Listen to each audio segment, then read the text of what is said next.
തന്നെ കേരളത്തിൽ ഇപ്പം വലിയ തരത്തിൽ മറ്റൊരു ചർച്ച നടക്കുന്നുണ്ട്.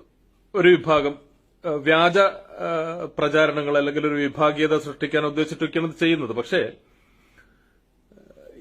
ഈ പ്രചാരണം ചില നിഷ്കളങ്കരായ ആളുകളെങ്കിലും ചിലപ്പം വിശ്വസിച്ചു പോകും. ഇവർ ചോദിക്കുന്ന ഒരു ചോദ്യം പ്രധാനപ്പെട്ട ഒരു ചോദ്യമാണ്, വളരെ പ്രധാനപ്പെട്ട ചോദ്യമാണ്. ആ ചോദ്യം, എന്തുകൊണ്ട് അബ്ദുൾ റഹീമിന്റെ കാര്യത്തിലുണ്ടായ ഒരൊത്തൊരുമയും ആവേശവും പാലക്കാട് കൊല്ലങ്കോട് സ്വദേശിനി നിമിഷപ്രിയ യമനിൽ 2017 മുതൽ യമനിൽ ജയിലിൽ കിടക്കുകയാണ്. എന്തുകൊണ്ട് നിമിഷപ്രിയയുടെ കാര്യത്തിൽ ഈ ആവേശം കാണുന്നില്ല എന്നൊരു ചോദ്യം ഉന്നയിക്കുന്നു. അതിന്റെ കൂടെ തന്നെ മതം, ഈ വിഷയങ്ങളൊക്കെ സ്വാഭാവികമായിട്ടും ഇവരുടെ ഉദ്ദേശം എന്താണെന്ന് നമുക്കറിയാലോ. മലയാളത്തിന്റെ കേരളം മൊത്തം കുഴപ്പമാണ്, മലയാളികളിൽ വിഭാഗീയത ഉണ്ടാക്കുക, അത് കുത്തിവെക്കുക, മൊത്തം കുഴപ്പമാണ്, മലയാളികളൊക്കെ മൊത്തം പ്രശ്നമാണ്, എല്ലാവരും ജാതിയും മതമൊക്കെ നോക്കിയിട്ടാണ് കാര്യങ്ങൾ ചെയ്യുന്നതെന്നാണ് ഇവർ പറയുന്നത്. അതിന്റെ അടിസ്ഥാനത്തിലാണ് ഇത്തരം ചർച്ചകളും നടക്കുന്നത്.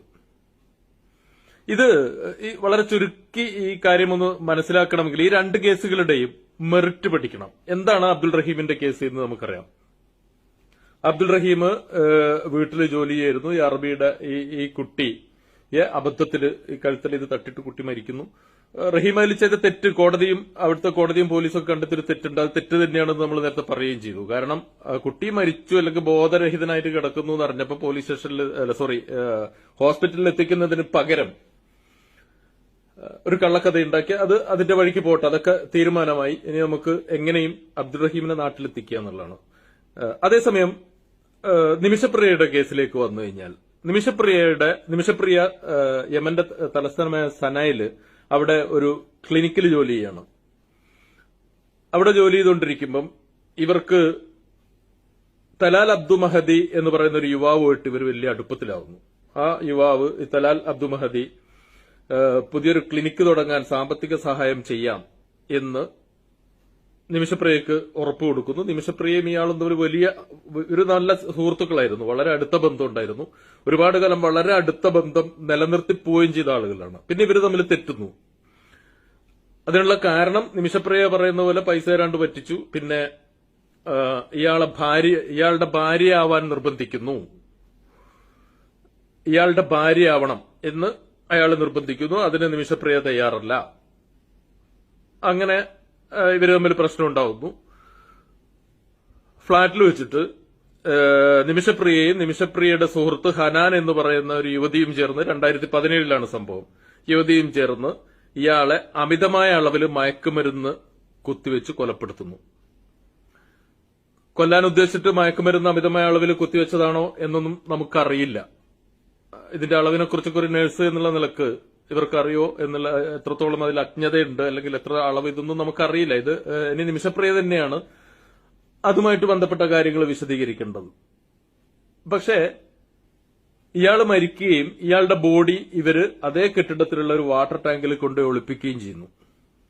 ഈ ഹനാൻ എന്ന് പറയുന്ന നിമിഷപ്രിയയുടെ സുഹൃത്തും അതിന്റെ കൂടെ തന്നെ അവരെ ക്ലിനിക്കിൽ ജോലി ചെയ്തിരുന്ന മറ്റൊരു സുഹൃത്തും ഉണ്ട് എന്ന് പറയപ്പെടുന്നു. ഈ ഹനാനും നിമിഷപ്രിയയും ആണ് കുറ്റക്കാരായിട്ട് കോടതി കാണുകയും ഹനാനും ഇപ്പോ കോടതി വിചാരണ നേരിട്ടുകൊണ്ടിരിക്കുകയാണ്. നിമിഷപ്രിയയും ജയിലിലുണ്ട്.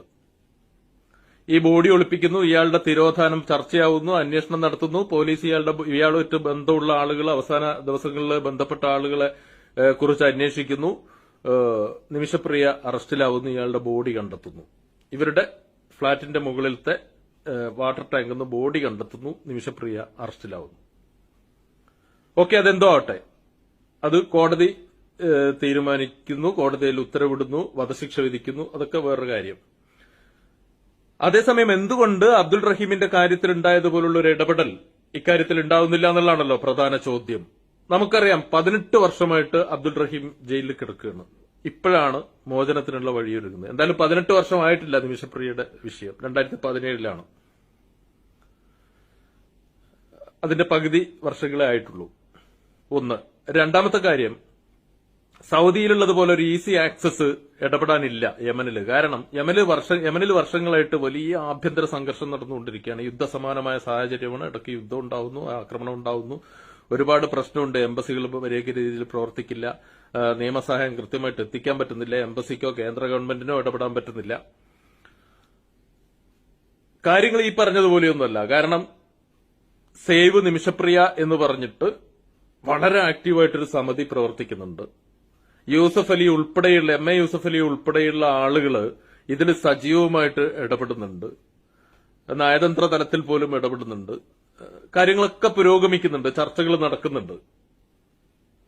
അതങ്ങനെ പുരോഗമിച്ചുകൊണ്ടിരിക്കുകയാണ്. പക്ഷെ വിഷയം അബ്ദുൾ റഹീമിന്റെ വിഷയത്തിൽ ഈ മരിച്ച കുട്ടിയുടെ പിതാവ് 34 കോടി ഇന്ത്യൻ രൂപയ്ക്ക് സമാനമായ സൗദി റിയാല് നഷ്ടപരിഹാരമായി ദിയാധനമായി മോചനദ്രവ്യമായി തന്നാൽ കുട്ടിയെ അബ്ദുൾ റഹീമിനെ മോചിപ്പിക്കാം എന്നുള്ളൊരു ഘട്ടത്തിലെത്തിയപ്പോഴാണ് കേരളം ഒരു ക്രൗഡ് ഫണ്ടിങ്ങിലൂടെ ഈ തുക കണ്ടെത്തിയത്.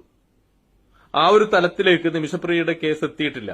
കാരണം ഇടപെടാൻ പറ്റുന്നില്ല, സംസാരിക്കാൻ പറ്റുന്നില്ല. ഈ തലാൽ അബ്ദുൽ മഹദിയുടെ കുടുംബമായിട്ട് പോലും വേണ്ട രീതിയിൽ കമ്മ്യൂണിക്കേഷൻ നടന്നിട്ടില്ല. അതിനുള്ള ചർച്ചകളും ശ്രമങ്ങളും നടന്നുകൊണ്ടിരിക്കുന്നുണ്ട്. ഇപ്പൊ അമ്മക്ക് അങ്ങോട്ട് പോകാൻ പോലും, കാരണം കഴിഞ്ഞ കുറച്ച് വർഷമായിട്ട് ഇന്ത്യക്കാർക്ക് അങ്ങോട്ട് പ്രവേശനം പോലും ഇല്ല. ഇതൊക്കെയാണ് ഇതിന്റെ കാരണം. ഇനി ഇതൊക്കെ കഴിഞ്ഞ് ഈ തലാൽ അബ്ദുൽ മഹദിയുടെ കുടുംബം ഇത്ര തുക മോചനദ്രവ്യമായിട്ട് തന്നാൽ മോചിപ്പിക്കാമെന്ന് പറഞ്ഞാൽ ആ തുകയായിരിക്കും പിന്നെ മലയാളിയുടെ മനസ്സ്. അത് മലയാളികൾ കണ്ടെത്തും. അത് കണ്ടെത്തിയിട്ട് മലയാളികൾ ആ അമ്മയുടെ കരച്ചിൽ തീർക്കും, അമ്മയുടെ മുമ്പിലേക്ക് നിമിഷപ്രിയയെ എത്തിക്കും. ഇതാണ് മലയാളി.